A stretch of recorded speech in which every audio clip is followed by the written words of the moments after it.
Okay, hi everybody. I wanted to make a quick video. A couple of people have been asking me about the videos you have seen posted where I have been discussing some wealth building strategies with our team and at some of our team events, and talking specifically about the 4 cash flow quadrants. So I wanted to share the information in a way, I guess, that people could see it a little easier and could hear it a little better, and that you could refer back to kind of understand some of the mindset behind what I'm doing, what my team's doing, and what I'm advocating for in the way of creating financial independence and creating and learning strategies around money and around wealth building.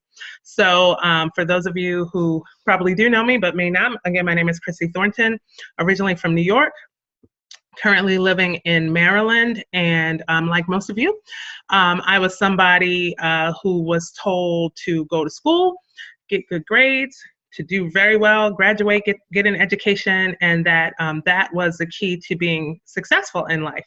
And so I did that. I actually attended Morgan State University, graduated in 1993 with a dual degree in sociology and criminal justice, and then went on actually to get my MBA with a concentration in organizational management, because I believed the mindset that education alone would set me up for success. And so when I entered the workplace, I was probably, like many of you, very disappointed to find out that I, despite having obtained all that education, found myself in the field that I had chosen pretty much struggling.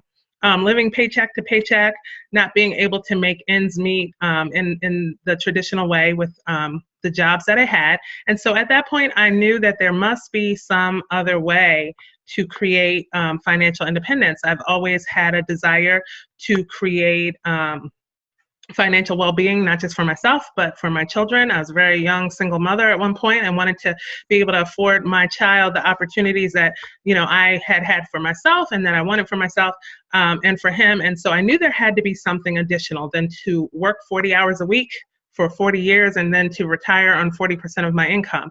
What you know now is that a lot of people in the United States are struggling. You see older people having to go back into the workforce to work very low paying menial jobs because they have not been set up to retire, because a lot of us have not been taught or have not tapped into wealth building strategies, specifically at a young age. I heard a mentor say just the other day that you set up your financial future in your 20s for your 80s. So what you do in your 20s, when you're 20 years old, will determine how financially set and independent you can be in your 80s. But unfortunately, a lot of us are not privy to the information. We are not taught about how to establish multiple streams of income, how to become successful investors, and how to grow the money that we already have. It's very much commonplace for us to learn how to make more money, right? By working harder, exchanging more time for money, but not to grow the money that we already have. So this morning, I'm going to be talking a little bit about the cash flow quadrants. What qualifies me to do so? I'm not sure, but I've been a student of Robert Kiyosaki and his Rich Dad platform for some time, and most of you know that he does talk about the cash flow quadrants. I'm somebody who has existed in each of the quadrants at some point in my life, and I'm somebody who's committed to establishing not just financial independence for my family and my children's children, but to help other people to have access to information about different wealth building strategies, the new rules around how money moves on the earth, and how you can access some of that, and to just really change your mindset around entrepreneurship, around building businesses, and around adding streams of income so that you can live up more abundantly. So that's what we're going to talk about really quickly this morning. So like I said, went to school, entered the workforce, and so I found myself in this first quadrant, and I don't know if you're going to be able to see this, but the first quadrant is really the employee mindset. I found myself in a job. Is there anything wrong with the job? Absolutely not. I have a job currently. I'm the executive director of a major nonprofit organization. Very happy with my job because what it provides for me is something that I needed as a single mother, which is benefits, which is retirement.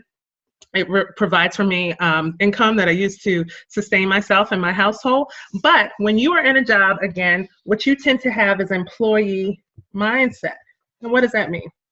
People who have employee mindset and only employee mindset tend to be in a situation of comfort, right? These are people who tend not to be willing to take a lot of risks, right? Because you're comfortable and you have learned the mindset that when you go to work and when you do what they tell you to do, they're going to pay you.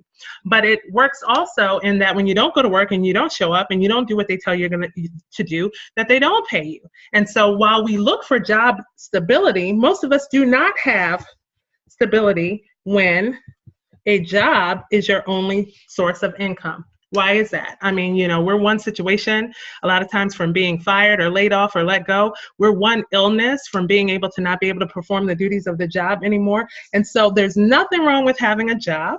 Obviously, most of us do. Most of us need jobs to sustain ourselves. But when you look at how cash flows and how to build wealth, typically when all you have is a job and that's your sole stream of income, you cannot build wealth that way. Okay, typically people who work a job are finding themselves in either the lower or the middle class. Okay, and what does that mean? Well, if you're listening to economists now, and you know that the United States has been in and out of recession for quite some time, economists are telling us that the lower and middle class are going away very shortly. And that pretty soon you're either going to be rich or you're going to be poor, and there's going to be no in between. Okay, and so when all you have is this one stream of income, you really have limited yourself to the opportunity to create cash flow, which we'll talk about, and to build wealth. Okay, again, nothing wrong with the job. That's the first quadrant that most people find themselves in, but there's certainly other opportunities to create financial independence. So the second quadrant that we're going to talk about is self-employment. Okay, most people get really excited about the opportunity to become self-employed. I know I did. I was one of those people who did not want to work, for the man. I didn't want anybody necessarily telling me when to have lunch and when to go to the bathroom and when I can take off and those kind of things. And I had that mindset that if I can only just be self-employed, that I could not only create time freedom, but that I could become wealthy. And again, nothing wrong with self-employment. A lot of people do it, but what you find when you're self-employed is that you tend to be completely responsible for almost everything. I like to put me. All right, what does that mean? That means when you're self-employed, in most cases, everything starts and finishes with you. You are completely responsible in most cases for your business. You are leveraging your own time, your own talent, your own resources and money, your own strength and manpower. And most people who are self-employed tend to pour back into their business. They have to pour all of that back into their business to make sure that their business can be profitable. So if you look at traditional ways to be self-employed, you have lawyers and doctors and accountants in those careers, and they're wonderful. Nothing wrong with them, obviously. And those careers tend to be very high paying. But what does it mean? In those careers, most people exchange those high paying jobs for their time. So all of those careers I just mentioned, they tend to not have time for freedom. Yeah, they're making a lot of money, but they're missing the opportunity to spend time with their families. A lot of those careers, you'll find people that don't vacation. They don't spend time doing what they like to do recreationally because they have to be responsible for their business. Also, these people tend not to be very creative, because if you know anything about self-employment, most people are in survival mode, right? They're trying to make it work and they're dependent solely on themselves. So even if you have doctors or lawyers who are in a practice, they tend to do things in a very standardized way, and not be open to innovation. Not in every case, but in some cases, okay? So is there anything wrong with being self-employed? Absolutely not. Is it a pathway to building long-lasting, compounding wealth? Typically not. So I'll tell you about myself. I said I didn't want to work for the man. I wanted to retire myself by the time I was age 30, which I did. At 30 years old, I very ceremoniously walked into my job at that time and quit and became self-employed. I actually was the owner of 2 Curves for Women fitness facilities in the state of Maryland. And I said, what qualifies me to talk about the 4 quadrants? Well, I've lived in all of the 4 quadrants. I'm certainly not an economist, but I have been broke and I have been balling. So, I've learned some lessons in between those 2 stations in life. And when I owned my own business and was self-employed, at some point it was very, very lucrative. But what I found was me. So everything was dependent on me. When staff didn't show up and when I had to purchase things for the club, or when I had to pay bills when the revenue wasn't offsetting the expenses. Those things I was completely responsible for. I also found out that because I entered into self-employment with really not much mentorship, not much guidance from people who had done it before to be able to kind of steer me in the right directions, I didn't have the basis of support to really succeed. So even though there's nothing wrong with the job and there's nothing wrong with self-employment, they really don't set you up for proper wealth building. So what we're going to talk about is the next quadrant, because where we want to live if you're interested in building wealth is on this side of the quadrants. And up here is business ownership. Okay, so some of you may be asking, well, what's the difference between business ownership and being self-employed? It's very simple. Me, self-employed. But when you are a business owner, you have successfully learned how to leverage the time, the skills, the resources, the manpower, the strategies, the knowledge of other people. So people who are business owners know how to build a team.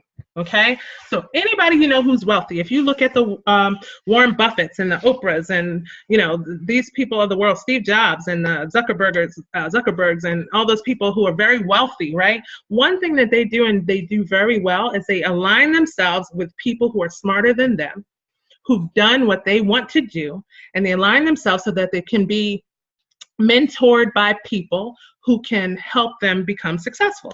And it becomes being about the team. And when you're building a team, you're leveraging other people, okay? And so you not only have support, but you have a framework to succeed where you're not completely dependent on yourself. So J. Paul Getty once said that it's better to have 1% of 100 people's efforts than to have 100% of your own effort.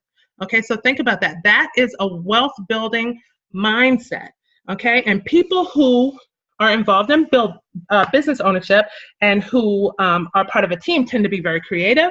They tend to be willing to embrace new ideas and new ways of thinking and new ways of doing things. They have many people who are pouring into the thought process, okay? And they tend to be just more willing to try and embrace new things. And this is a quadrant, when you do this successfully, where you create cash flow. Okay, again, nothing wrong with the job, nothing wrong with self-employment, but where you want to be is to become a business owner. Okay, so if you look at the United States, inflation is rising at a rate of about 11% a year. So if you're not on your job increasing what you make at that rate, or in your self-employment at that rate, then you're not going to be able to keep up. And this is why you must embrace information and strategies to help establish multiple streams of income, if that makes sense, okay?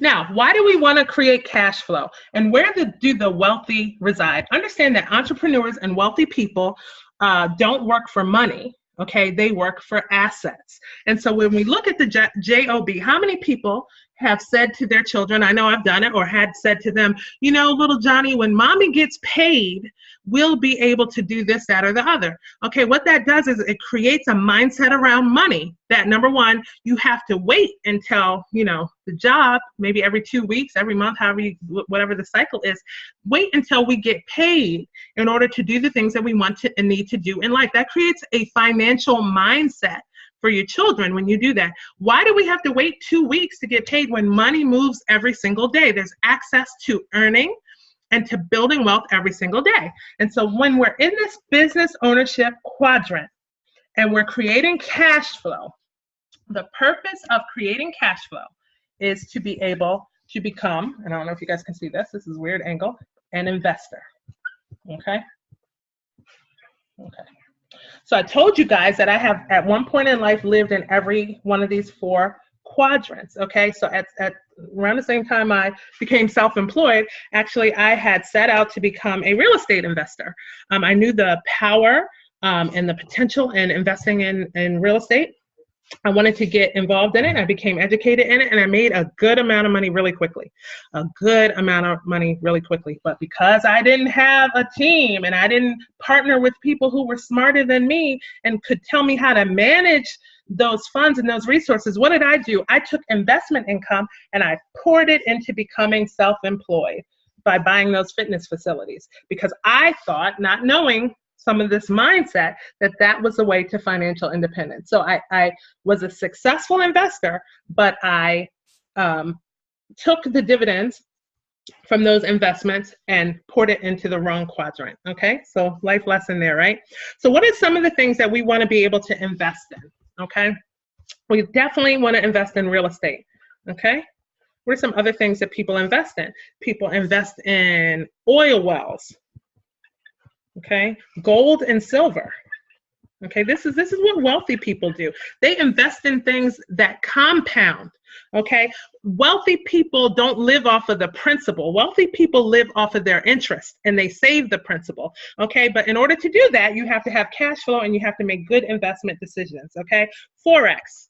That's foreign exchange. That's what my team is involved in. We invest in the exchange of foreign currency. That's an investment strategy that you know, if you don't know about, it's not your fault that you don't know about it. In the past, when in order to be involved in the foreign currency or foreign exchange market as a trader, you had to be a multimillionaire, okay, to even enter as a trader. But because of some government and federal deregulation and because of technology, now all of us have access to learning this wealth building skill set. Okay, and so if you're looking at some of this, I'm talking about oil wells and gold and silver, and you're saying, I was never taught this. I was never exposed to this information. No, we haven't been. Many of us have been kept in the dark and haven't had access to this information and strategies. And I venture to say all the time that the only thing separating the poor from the rich is information and effort, because it takes effort. You can know something and not apply it and still not be successful, right? And so where we want to be is in this investor quadrant, where the things that we invest our money in compound. Do red bottoms and, you know, designer jeans and those kind of things compound? Absolutely not. And so that's why when you see people who have cash flow, who have built wealth, and who are looking to compound by being, you know, educated investors, they're looking at real estate, gold, silver, oil wells, and Forex, or other ways to trade on the market, okay? And so I just wanted to share this with you. It doesn't mean it's wrong to have a job. I have a job, not letting go of my job anytime soon. I've been self-employed. I've seen it work well for me, and then I was there when it didn't work well for me any longer. I'm currently a business owner, excited about the opportunity to build a team and to work with people who know more than I know, but then also to be able to mentor people as well who I know more, and to be able to guide them as they grow their team so that we can create cash flow together. Because when we do it in a team and we leverage each other's skills, abilities, commitment, motivation, and everything else, you have people to work with who have a vested interest in your success. You can create cash flow, and then what do you do with that? You invest. Okay, that's what wealthy people do.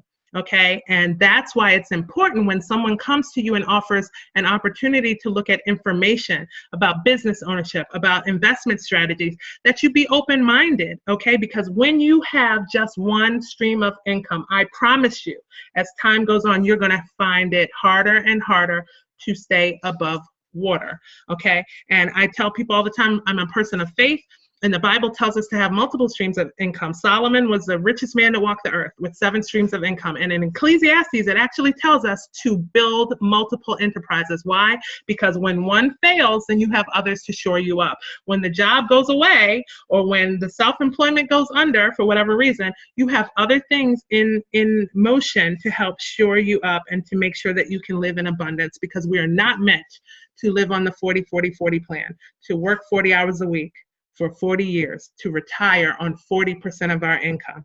Okay, so just wanted to share that with you all this morning. Hope it's helpful to someone. If you're looking for opportunity, I'm certainly willing to talk more about some of this mindset with you. Certainly willing to share foreign currency trading with you. It's been very successful and lucrative for the people that are working with me and are on my team, and we're happy to share. We want to build a community of people who are knowledgeable and who have the information necessary to succeed in life. So thank you so much, and hope to hear from you soon.